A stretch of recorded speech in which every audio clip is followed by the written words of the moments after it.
우리 믿는 사람들이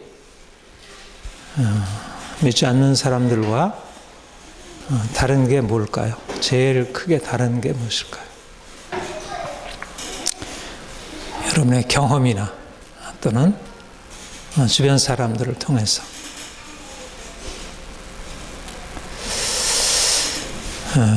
각자 느끼는 게 이제 다르다 생각을 해요. 근데 제 경험으로 보면 또 우리 주위에 주님을 신실하게 믿는 사람들에게 나타나는 아주 중요한 특징, 그거는 하나는 평안이고 평안, 그리고 또 하나는 소망이라는 생각이 들어요. 이제 그러니까 믿는 사람들 평안한 이유가 뭐죠? 우리가 평안한 이유는 주님이 우리를 죄에서 구원하셨으니까. 우리가 원래 죄 때문에 인생의 고통 가운데 있었는데 주님이 우리를 사랑하셔서 괜찮다 하시고 이제 그 주님의 어쨌든 끊임없이 우리가 연약하지만 그 사랑 안에서 우리 인생을 내가 다 짊어지고 살아갔는데 이제 짊어지고 살지 않아도 되고 문제도 있어도 되니까 어린아이가 좋은 엄마 아빠 아래 있으면 평안하잖아요. 걱정 근심 안 하죠. 그러니까 우리가 하나님의 사랑 안에 있으면 우리 안에 평화가 있어요. 굉장히 중요한 특징이라고 생각해요. 또 하나는 이 소망. 사실은 우리가 뭐 평안하다 해도 인생에 얼마나 문제가 많습니까? 시도 때도 없이 찾아오잖아요. 뭐 아프죠.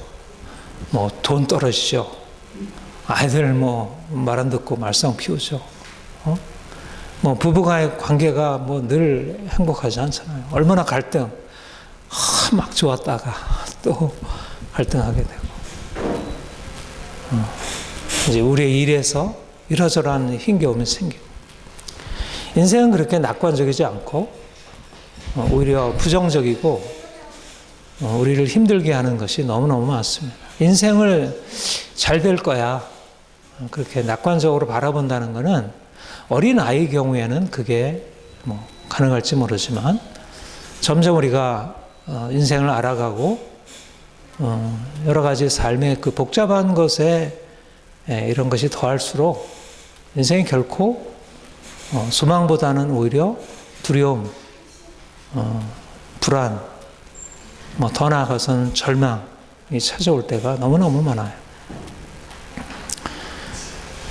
그런데 이제 우리가 주님을 만나서 우리 안에 주어지는 굉장히 중요한 변화는 내 인생을 하나님이 내가 알지 못하는 세상 다른 차원으로 이끌어 가신다는 거예요. 우리가 지난주에도 말씀드렸고 요즘엔 계속 우리 부르심의 소망에 대해서 제가 말씀을 드리고 있는데, 그러니까 내가 이제까지 살아온 인생 또 주변에 많은 사람들이 살아가고 내가 지금 살아야 할 인생을 생각하면 소망을 우리가 붙들기가 쉽지 않아요. 인생이 앞으로 잘 되리라고 하는 것을 뭘 가지고 기대를 하겠어요? 돈이 있나요? 내가 무슨 또 내적인 실력이 있나? 주변에 나의 도움이 될 수 있는 그런 배경이 될 수 있는 뭐가 있나? 없잖아요. 그러니까 소망을 끌어내려야 너무나 이제 현실적인 여건이 합당하지 않고 또 우리 자신이 능력이 없다는 것을 느끼게 돼요. 그런데 우리가 소망을 갖게 되는 것, 희망을 갖고 살아갈 수 있는 것은 우리 자신의 인생의 근거를 두지 아니하고 하나님의 부르심, 하나님 우리를 부르셨다는 거예요. 그리고 그 부르신 그가 우리를 그분의 목적을 향하여 우리를 끌고 가신다. 그러니까 내가 만약 인생을 개척하고 앞으로 나가려고 하면 끊임없는 삶의 문제 가운데 부딪히게 되고 낙심하게 되고 절망하게 되고 좀 내가 뭔가 이렇게 기대했다가 역시 그러면 그렇지 뭐가 되겠어. 내 자신이 그렇지. 또 옆에 우리 주위의 사람들, 우리 자녀들 잘 되리라 이렇게 기대하지만 이러저러한 문제가 드러나게 되면 실망하게 되고 기대를 접게 되고 이게 우리의 끊임없이 반복되는 우리의 삶이라 할 수 있어요. 하나님이 우리를 부르셨고 부르신 그가 우리를 끝까지 그 길로 인도하시라고 하는 그 믿음이 우리 인생에 대해서 지금 현재는 아무런 것도 바라볼 수 있는 긍정적인 희망이 없지만 그럼에도 불구하고 우리 인생 안에 새로운 변화가 주어지리라고 하는 그런 기대를 가질 수 있게 됩니다. 여러분 구약에 우리 신앙에 아주 중요한 두 가지 사건이 있어요. 그게 뭐냐면 하나님이 아브라함을 부르신 거예요. 부르심이죠. 하나님이 아브라함을 부르신 사건은 우리가 그리스도인으로서 하나님의 부르심을 받아 어떠한 삶을 살아갈지를 보여주는 좋은 그림이라 할 수 있어요. 갈대우르에서 그를 건져내실 때 너는 너의 본토 친척 아비집을 떠나 내가 너에게 지시할 땅으로 가라. 내가 너로 큰 민족을 이루고 너에게 복을 주어 너 이름을 창대케 하리라. 너로 말미암아 열방이 복을 받으리라. 이렇게 말씀을 하세요. 아브라함이 아무것도 바랄 것이 없는 상황에서 하나님의 부르심을 따라서 가요. 그러니까 그가 이제까지 안정적인 그런 터전을 버리고 하나님의 부르심을 향하여 갈 바를 알지 못하고 지시할 땅으로 가게 돼요. 말하자면 여기에서부터 믿음이라는 것이 무엇인지 우리가 하나님의 은혜 안에서 산다는 것이 무엇인지를 보게 돼요. 이제까지는 내 삶, 내 능력, 내 주변 여건이 우리 인생을 끌어갔지만 하나님이 우리를 부르셔서 구원의 길로 이끌어 가신 이후에 우리의 삶은 우리 자신이나 우리의 주변 여건이 우리의 삶을 좌우하지 않고 하나님의 부르심이 우리를 끌고 가요. 그래서 우리에게 부르심이 보이게 된다면 부르심이 들리고 부르심이 우리의 마음을 끌어가게 되면 인생이 눈앞에 보이는 것으로 인해서 때때로 낙심할 수도 있고 때때로 넘어질 수도 있고 슬픔이 올 수도 있고 좌절이 올 수도 있지만 그걸 딛고 일어날 수 있어요. 이스라엘 백성들이 애굽에서 400년 동안 종살이를 했어요. 얼마나 이거는 400년 여러분 400년 지나가도 생각해 보세요. 조선 왕조 500년이에요. 500년을 종살이로 산다고 생각해 보세요. 우리가 35년, 36년을 일제 아래에서 있었는데도 사실 쉽게 거기서 벗어날 수 없는 건데 400년을 그 아래에서 산다는 것은 뭐 더 이상 다른 가능성은 없는 거죠. 그런데 하나님이 아브라함과 이삭과 야곱에게 약속하신 것을 기억하시고 이스라엘 백성들의 부르심을 들으시고 모세를 보내셔서 그들을 거기서 건져내셔. 내가 너희로 적과 꿀이는 가나안 땅, 아름다운 땅을 얻게 하리라. 그래서 이스라엘 백성들이 하나님이 그들에게 주시는 놀라운 꿈, 이 가나안의 꿈, 이 놀라운 소망을 가지고 출발해요. 이것이 바로 하나님이 우리를 부르신 부름이라 할 수 있습니다. 우리가 이 땅에 사는 동안 죄 가운데 있었고 사단의 종노릇을 했었고 그리고 우리의 삶에는 절망과 두려움 이것이 인생을 장악했어요. 물론 여전히 그러한 것이 우리의 삶을 여전히 장악하고 우리를 끌고 가고 있는 것처럼 보여요. 그런데 주님이 우리를 부르셨다는 이 놀라운 사실이 우리에게 새로운 출발을 가져다 준 거예요. 현실 여건이 다 바뀐 것은 아니지만 그러나 부르심이 우리를 주장하고 있는 이게 우리의 새로운 정체성이고 우리가 무엇을 할 것인가 우리가 어떻게 살 것인가 어떻게 이 난관을 헤쳐갈 것인가 할 때 내가 가지고 있는 능력이 어떠하며 내가 무엇을 가지고 있는지 내 주변의 여건이 어떠한지가 아니라 하나님이 나를 부르셨기 때문에 그가 나를 반드시 그의 축복으로 이끌어 가시리라고 하는 믿음을 가지고 나가는 것입니다. 사도 베드로가 흩어져 있는 유대인들에게 베드로전서에 이렇게 말씀하고 있어요.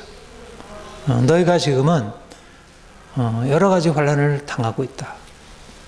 그러니까 초대교회 모든 성도들이 대부분 다 그랬어요. 유대인들이든지 이방인 중에서 예수를 믿었던 사람들이든지 사실 예수 믿는 것은 그렇게 평안한 것이 아니에요. 인생 자체가 고달프고 힘들지만 믿음이라는 건 더 고통스러운 그런 것을 가져다 주게 돼요. 그런데 너희가 그와 같은 여러 가지 많은 시련을 만나게 되지만 그러나 그것을 다른 시각으로 볼 필요가 있다. 만약 인간적으로 바라보게 되면 그것은 굉장히 절망적이고 거기에 아무런 의미도 없고 왜 인생이 이렇게 힘들고 그럴까 싶은데 그것은 그런 게 아니라는 거예요. 너희의 믿음의 확실함은 불로 연단하여도 없어질 금보다 귀하여. 여러분 금보다 귀한 믿음 그런 찬송도 있죠. 금보다 귀합니다. 예수 그리스도께서 나타나실 때 칭찬과 영광과 존귀를 얻게 하려 하십니다. 여러분 이게 바로 우리를 향한 하나님의 부르심이에요. 여러분 내가 가지고 있는 삶의 목적을 가지고 살아가면 인생에는 소망이 없어요. 무슨 우리에게 칭찬이 있겠으며 무슨 영광이 있겠으며 무슨 존귀가 있겠어요. 그러니까 우리 자신의 근거에서 살아가는 사람들, 이 세상에서 영광과 칭찬과 존귀를 얻는 길은 뭐죠? 일단 돈이 있어야 되잖아요. 그리고 그 돈보다 더 높은 영광에 이르는 것은 권력을 가지고 있는 길이에요. 또 명예, 이게 이제 영광과 칭찬과 존귀죠. 그래서 사람들이 열심히 돈을 벌려고 하고 돈을 벌고 나면 어떻게든지 높은 권력의 자리에 오르려고 해요. 그런데 여러분, 나는 돈도 안 벌어봤고 권력의 자리도 올라가 본 적이 없어가지고 그 맛이 어떤지는 잘 모르겠지만 그러나 옆에서 이렇게 보게 되면 그렇게 즐겁지는 않은 것 같아요. 좋은 것도 있는 것 같은데 요즘에 먹는 거 우리 돈 많은 사람들 먹는 거 다 먹잖아요. 뷔페 다 먹고 그들 더 3끼 먹고 4끼, 그들은 4끼 5끼 먹고 그들은 다른 거 먹지 않잖아요. 다 비슷하게 먹고 행복이 사실 별 차이 없어요. 권력의 자리에 올라갔을 때 행복할까? 여러분 보세요. 요즘에 그 높은 위치에 있는 분들, 대통령, 국회의원들 보세요. 얼마나 본인이 영광을 누린 건지 아니면 욕을 먹으려고 가 있는 건지. 그러니까 칭찬과 영광과 존귀라는 게 세상에서는 얻기도 쉽지 않지만 얻었다 하더라도 그게 진짜 그런 건지가 그래요. 그런데 주님이 우리에게 말씀하시는 것은 그런 차원이 아니에요. 예수 그리스도께서 우리에게 주실 영광과 칭찬과 영광과 존귀는 진짜 놀라운 일입니다. 예수님이 오르신 그 길, 칭찬과 영광과 존귀로 이끌어 가시라. 여러분 생각해 보세요. 여러분과 제가 그럴 만한 자격이 없는 자들이 있잖아요. 출신 성분, 우리의 가문, 너희 부르심을 보라. 육체를 들어 지혜로운 자가 많지 아니하고 능한 자가 많지 아니하고 문벌 좋은 자가 많지 아니하도다. 그런데 하나님께서 우리를 부르셔서 우리로 하여금 저 높은 곳에 오르게 하시고 칭찬과 영광과 존귀를 얻게 하시려고 우리를 부르셨다는 거예요. 그리고 그 목적을 향해서 이끌어 가신다는 거예요. 그리고 지금 우리에게 주어지는 많은 시련과 고통은 그 하나님의 부르심의 목적과 연관되어 있다는 것입니다. 그러니까 당장 내게 주어지는 삶의 힘겨움들, 여러 가지 어려움들이 우리가 보통 알고 있고 사람들이 바라보는 것과 같지 않다는 거예요. 중요한 것은 내가 누구이고 내가 지금 어떠한 것을 바라보고 판단하는 데 있어서 일반적으로 사람들이 알고 있는 이제 그런 것과 주님이 우리에게 보여주시고 말씀하시는 것이 다르다는 것. 우리는 사실 신앙의 과정을 출애굽을 통하여 광야를 거쳐 가나안에 이르는 사람들. 사실은 여러분들의 거듭 얘기하지만 우리가 이 구원의 과정을 잘 이해할 필요가 있습니다. 일단 우리가 이전에는 애굽에 살았어요. 애굽은 어떤 곳이에요? 노예 사례잖아요. 노예. 우리가 어떤 의미에서 노예 사례로 살았나요? 죄 아래 있었고 사단의 권세 아래 있었고 그리고 그로 인하여 우리가 진노 아래 있었어요. 그런데 주님이 우리를 사단의 권세 아래 있던 우리를, 죄 아래 있던 우리를, 하나님의 진노 아래 있던 우리를 건져내셔서 이제 그분의 은혜 안으로 이끄셨어요. 이미 우리에게는 정말 놀라운 일이 이미 일어난 거죠. 그러니까 우리가 여전히 우리의 삶에 많은 문제가 있다 하더라도 그 안에서 평안할 수 있는 것은 그 은혜가 우리를 이끌고 있다는 거예요. 내가 비록 여러 가지 여전히 부족하고 여전히 넘어지고 또 주변 사람들로부터 제대로 된 평가를 받지 못해요. 때때로 마음이 아프고 힘들기도 하지만 그럼에도 불구하고 우리에게 은혜가 있고 평안함이 있어요. 이것이 바로 우리가 주님을 믿음으로 말미암아 우리에게 주어지는 놀라운 증거를 할 수 있죠.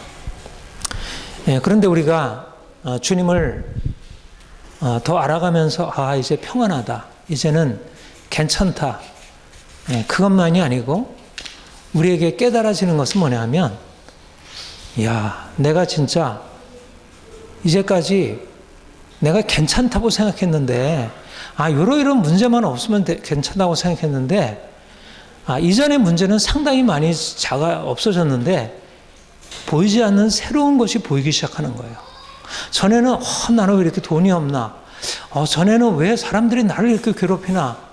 왜 이 삶의 문제들이 이렇게 해결이 안 되나? 이게 문제였는데 이제 주님 만나고 평안함은 주어졌는데 내 안에 나를 이렇게 힘들게 만드는 또 다른 게 있어요. 그것이 뭐냐면 내 안에 있는 다른 불순물들이에요.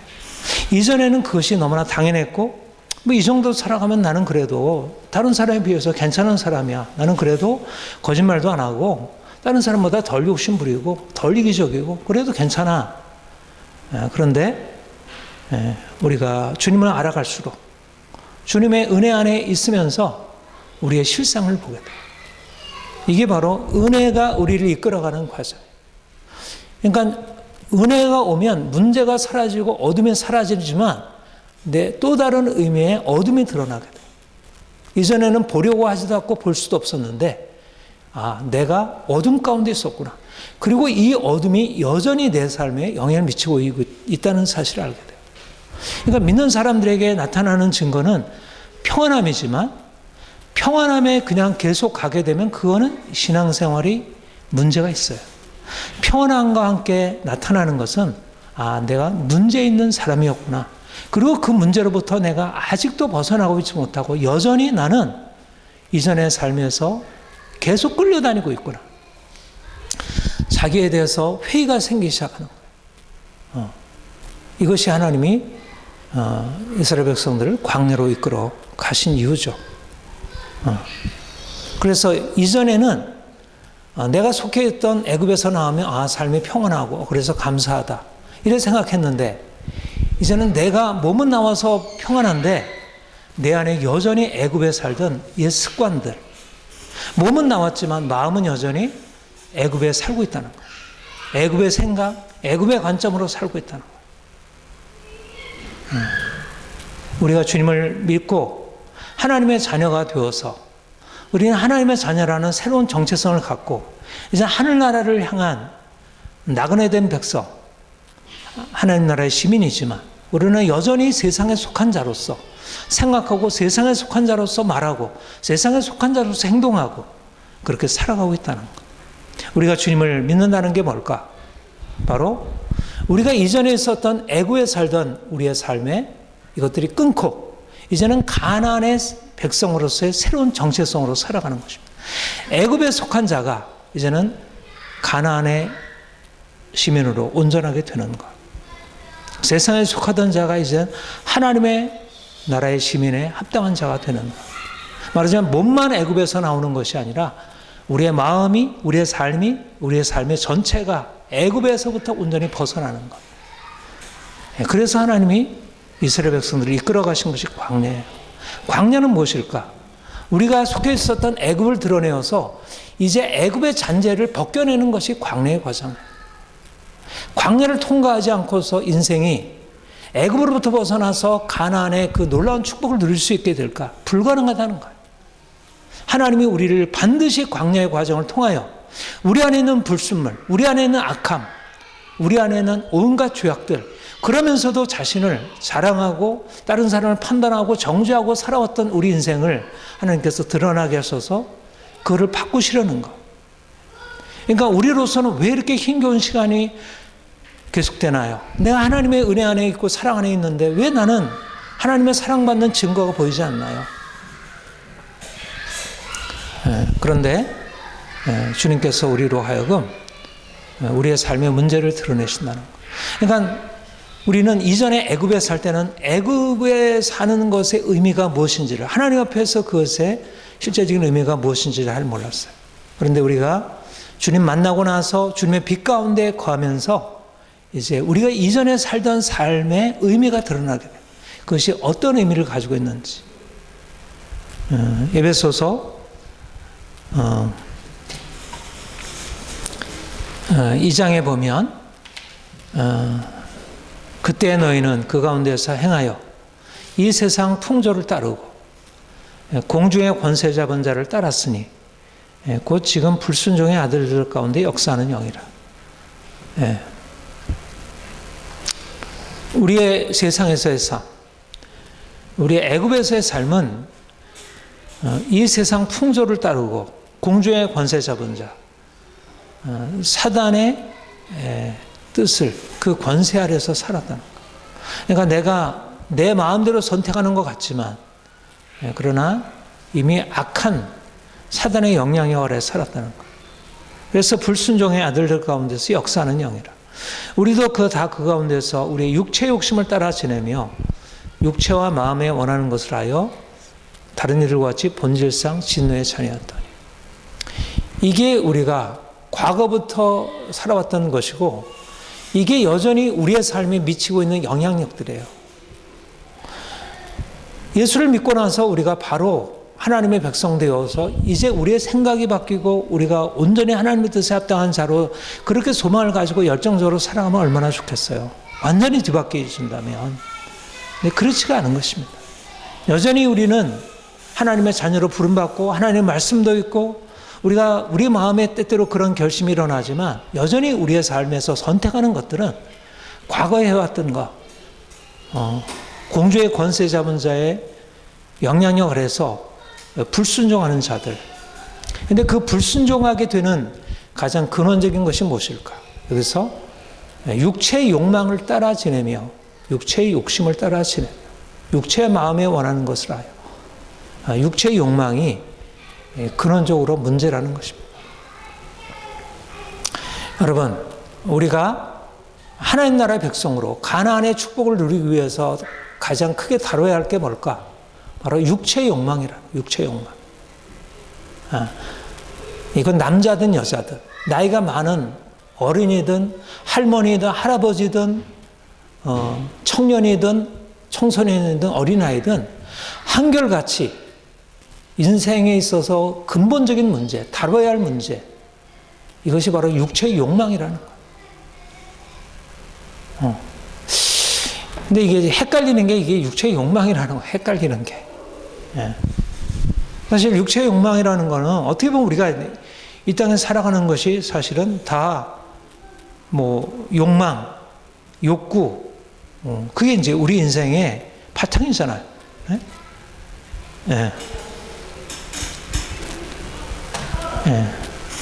그러니까 육체의 욕망, 이게 왜 문제가 될까? 여기에 이제 굉장히 중요할 두 구분이 있어요. 육체의 욕망과 말하자면 우리를 불순종으로 끌어가는 육체의 욕망과 하나님이 원래적으로 우리에게 주신 선한 욕구를 구별해야 돼요. 여러분, 저는 제 인생을 이렇게 돌아보면 지금은 이제 하나님이 내 인생을 이렇게 많이 이렇게 고치시고 다루셔가지고 상당히 건강하게 돼가지고 이제 제가 생각해도 야, 참 하나님이 나에게 은혜를 많이 베푸셨다.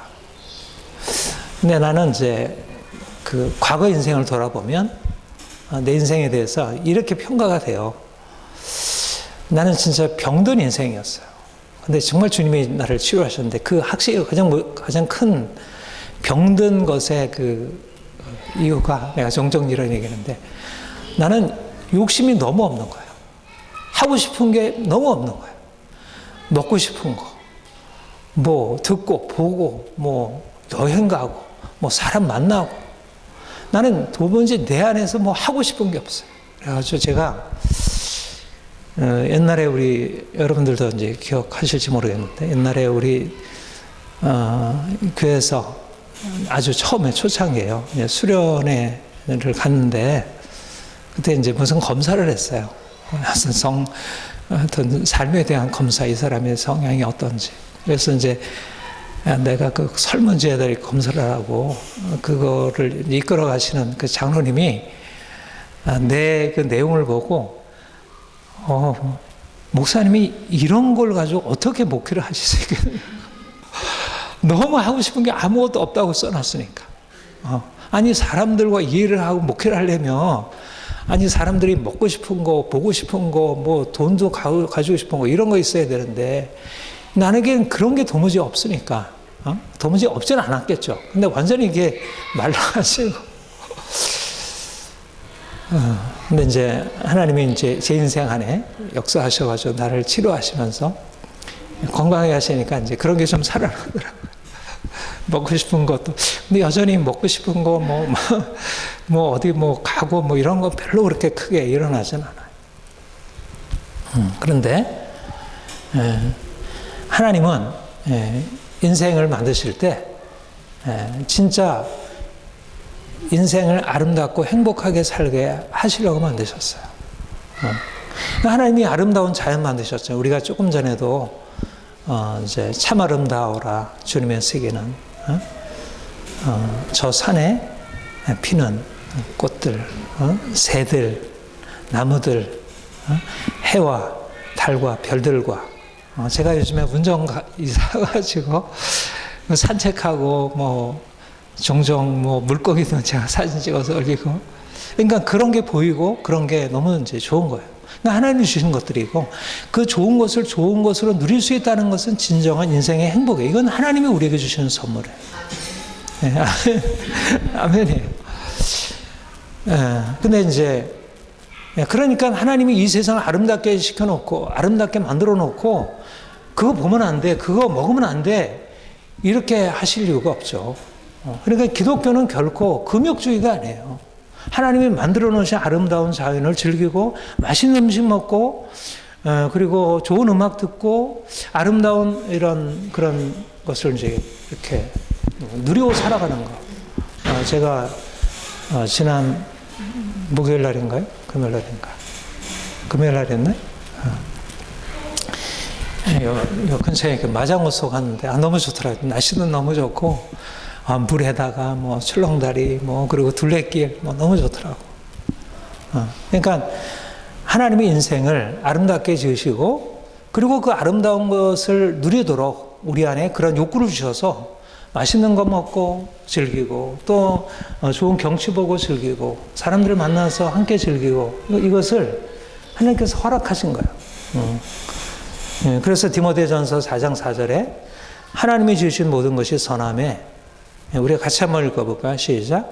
하나님이 지으신 모든 것이 선함에 감사함으로 받으면 그럴 것이 없네. 그 다음에 로마서 14장 20절 같이 읽겠습니다. 만물이 다 깨끗하되 거리끼로 먹는 사람들에게는 악한 것입니다. 그러니까 기독교, 우리가 하나님을 잘 믿고 섬기는 것은 좋으신 하나님이 주신 은혜 안에서 하나님의 모든 것을 선하게 지으셨구나. 만물을 깨끗하게 두셨구나. 그래서 하나님이 주신 것을 우리가 기뻐하고 감사하고 그분께 돌려드리는 것. 이거는 지극히 건강한 삶이고 건강한 신앙이라 할 수 있어요. 그런데 육체의 욕망이 무엇 때문에 문제가 될까?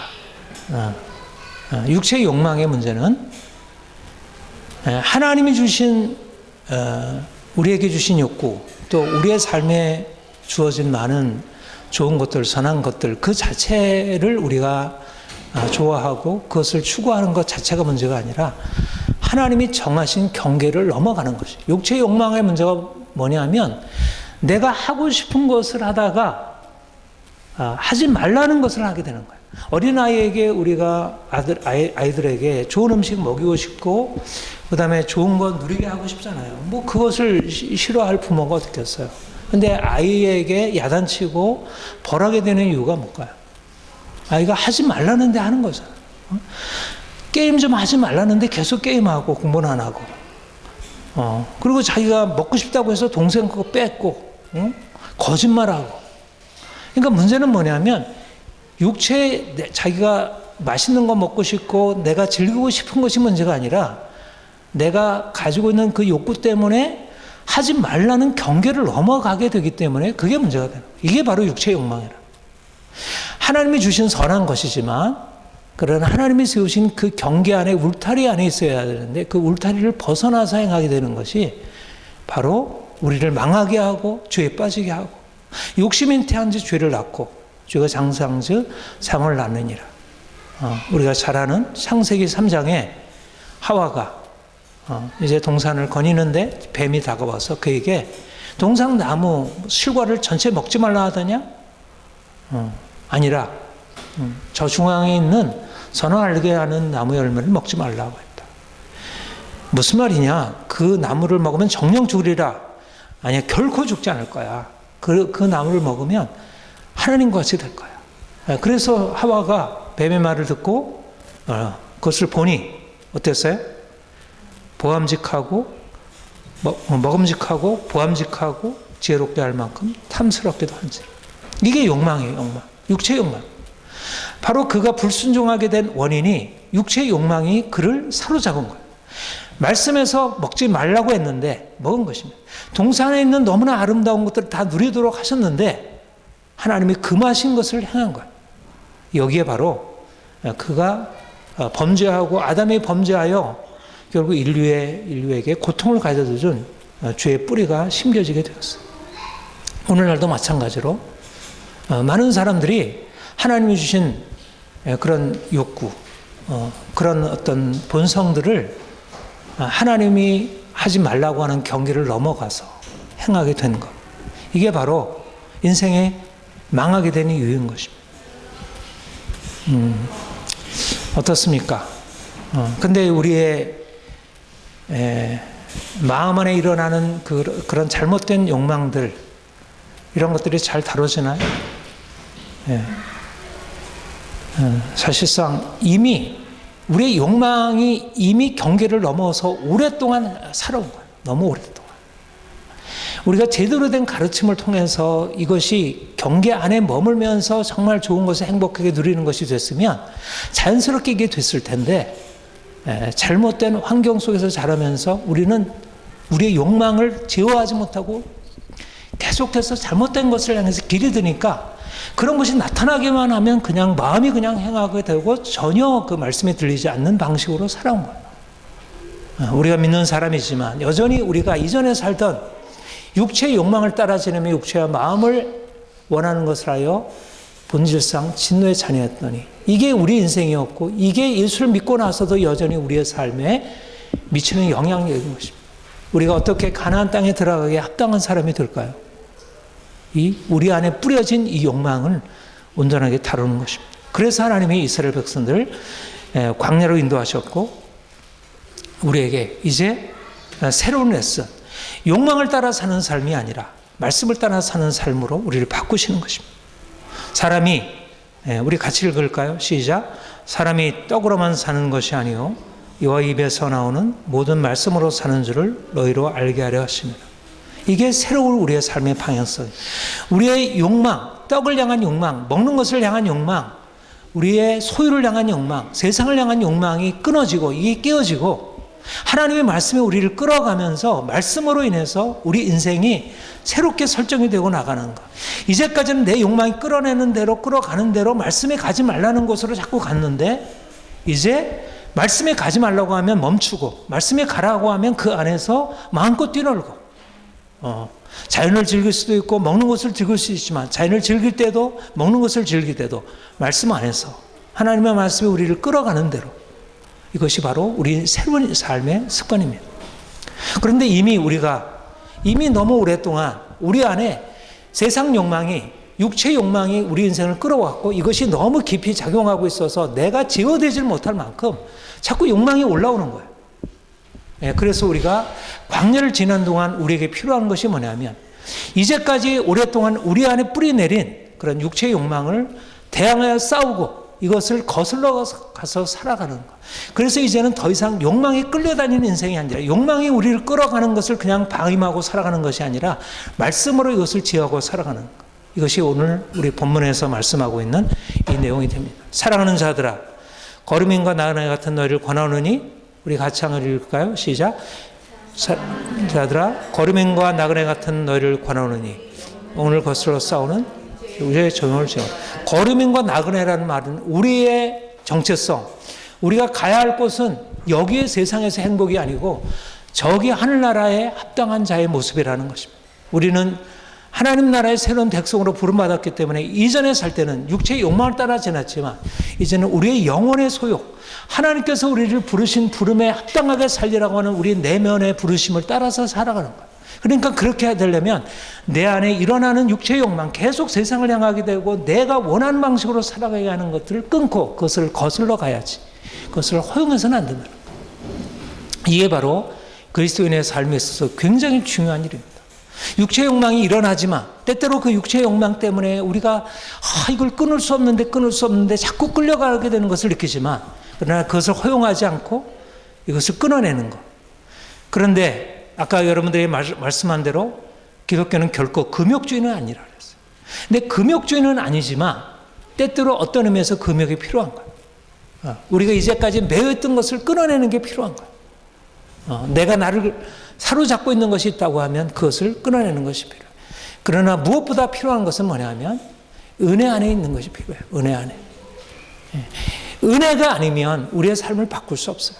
우리의 강력한 육체의 욕망은 사실상 우리의 결심과 의지로 되어지지 않습니다. 물론 여러 가지 수양을 하는 사람들이 있잖아요. 종교적인 실천을 하고 막 그냥 어떻게든지 명상하고 묵상하고 이런 돌을 닦으면서 그 육체의 욕망을 제어하는 사람들이 있어요. 그러나 육체 욕망을 제어할 수 있는 가장 근원적인 것은 뭐냐면 은혜예요. 은혜. 그게 은혜가 뭐냐면 바로 십자가예요. 십자가.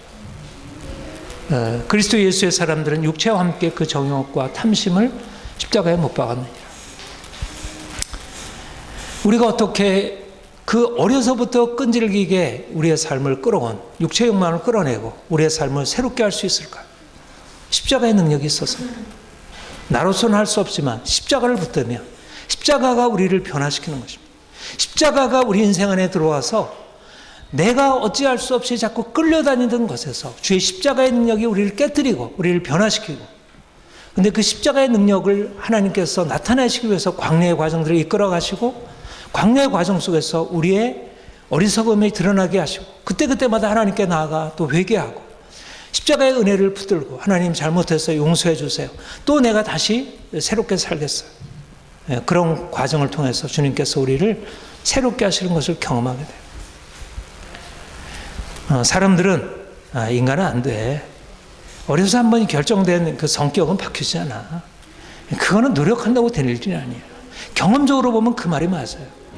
인생이 한번 어려서부터 결정된 거 어떻게 바뀌겠어요? 내 성격 바뀌지 않잖아요. 목사님도 바뀌지 않고 장로님도 바뀌지 않고 안 바뀌죠. 근데 그렇지 않아요. 주님이 우리에게 이미 일을 행하셨고 주님이 오셔서 우리를 그렇게 목적하셨어요. 정금같이 우리를 만드시려고 우리에게 뜻하셨어요. 그래서 날마다 그분의 은혜를 의지하여 나가면 내가 할 수 없는 일들을 주께서 행하셔요. 우리에게 필요한 것은 육체의 욕망을 제어하는 것입니다. 육체의 영역을 제어하라. 육체의 욕망을 제어하라. 금욕이 아니라 절제입니다. 내가 아무것도 안 하는 게 아니라, 물론 때때로 끊어내는 것이 필요해요. 단식이 필요하고 금식이 필요하기도 하지만, 그러나 그것은 우리의 욕망을 제거하기 위한 잘라내는 게 아니고 우리를 제어해서 하나님이 주신 그 안개 안에 머물기 위함이에요. 저는 그런 생각을 해요. 요즘 이제 제가 잠언 묵상하면서 그런 생각하는데, 좀 더 구체적으로 좀 생각을 해야겠다. 여러분들이 일상적인 삶에서 육체의 욕망대로 살아가지 않는지에 대해서 검토할 필요가 있어요. 먹는 거 내가 육체의 욕망대로 그냥 허용하고 살아가지 않나. 이건 뭐 건강에도 안 좋고요. 그런데 하나님의 뜻에 합당하지 않아요. 먹는 것을 절제하는 게 필요해요. 먹는 거. 진짜 먹는 거 절제해야 돼요. 요즘에 제가 생태 문제에 대해서 이렇게 공부하면서 진짜 먹는 거 절제해야 되더라고요. 과식 절제해야 되고요. 먹는 것을 위해서 돈 많이 쓰지 말아야 되고. 요즘에 저도 뭐 자유로울 수 없지만, 그러나 너무 먹는 것이 너무 많아요. 또 먹는 것에 너무 많은 낭비가 있어요.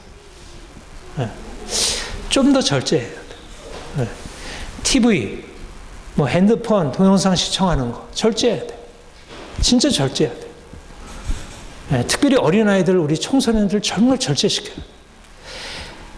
백해무익하다 그렇게 말할 수는 없지만, 그러나 어린아이들이 욕망에 끌려서 하는 것에 잘못된 습관들이 먹는 거, 이 인터넷, 유튜브 동영상 쫓아다니는 거, 이건 정말 병든 거예요. 정말 병든거야. 제대로 된 것이 그 안에 들어갈 수 없어요. 게임하는 거, 진짜 게임하는 거 문제돼요. 요즘에 어쩌겠어, 아이들 다 하는데, 그러니까 하루에 몇 시간씩 다 기본으로 하잖아요, 어린아이들. 저는 게임을 안 시키는 게 낫다는 생각을 요즘 많이 하게 돼요. 어린아이들이 어떻게 그렇게 할 수 있을까 싶지만, 오늘날 그런 결단이 필요하지 않을까. 왜냐하면 아이들에게 건강한 것이 너무 없어요. 정말 제대로 공부하고 제대로 책을 봐야 되는데, 책을 보고 생각을 해야 되는데, 게임하고 이렇게 유튜브 이런 거 보면 생각을 못해요. 생각의 능력이 사라져버려요. 그냥 이미지에 그냥 팔려 살아가지. 나이 드신 분들 물건 사는 거, 쇼핑, 소비하는 거, 다 이거는 욕망대로 살아가는 거예요. 오늘날 자본주의 사회에 살고 있잖아요. 이게 우리 주변에 너무 흩어져 있어가지고 너무 당연하게 받아. 믿는 사람들이라고 해서 거기에 대해서 별로 신경을 안 쓰고 살아간다. 영혼을 거슬러 싸우는 육체 정욕을 제어하라. 제어할 걸 제어해야 정말 즐길 것을 즐길 수 있어요. 하나님이 주신 것이 너무 좋은 게 많아요. 세상이 정말 얼마나 좋은 게 많습니까? 너무나 좋은 게 많아요. 너무나 좋은 게 많은데, 온갖 쓰레기들로 이미 우리의 몸이 더럽혀지고 우리의 마음이 더럽혀져서 마치 인스턴트로 몸이 망가지게 되면 진짜 좋은 음식을 먹을 수가 없잖아요. 몸이 병들게 되니까 그 좋은 음식을 좋아할 수 없듯이, 하나님이 우리를 위하여 육체의 영역을 제어하라 말씀하는 것입니다. 인생을 불행하게 살라는 것이 아니라 인생을 진정으로 행복하게 살기 위해서, 그리고 장차 하나님 나라에 합당한 자로서 우리가 쓰임받기 위해서, 저도 이 땅에 살 동안 더 행복하고 더 성공적으로 살기 원하고, 우리 성도들이 정말 하나님의 자녀로서 세상과 구별된 삶을 살았으면 좋겠어요. 자기 욕망을 절제하고 좀 더 선을 행하고 다른 사람에게 베풀고, 어찌하든지 매일매일 삶을 선택하며 살아가는 거예요. 내 욕망이냐 아니면 하나님의 말씀이냐, 내가 내 욕망대로 살 것이냐 선한 것을 택할 것이냐, 삶에 있어서 끊임없이 선택을 하는 거예요. 그쪽으로 생각하고 그쪽으로 하나하나 구상을 하고, 어떻게 보면 좀 더 선을 행할까, 어떻게 하면 내 욕망을 채워갈까가 아니라 하나님의 말씀이 내 인생을 끌어갈까. 그래서 우리의 삶에 변화가 일어나고, 우리가 금보다 귀한 믿음으로 예수 그리스도 나타나실 때 칭찬과 영광과 존귀를 얻을 수 있는, 그래서 주님 앞에 정말 부끄러울 것이 없는 사람들로 세워줄 수 있도록 우리가 매일매일의 삶을 그렇게 형성해 가기를 소망합니다. 같이 기도하겠습니다. 하나님 아버지, 주님께서 우리를 사랑하셔서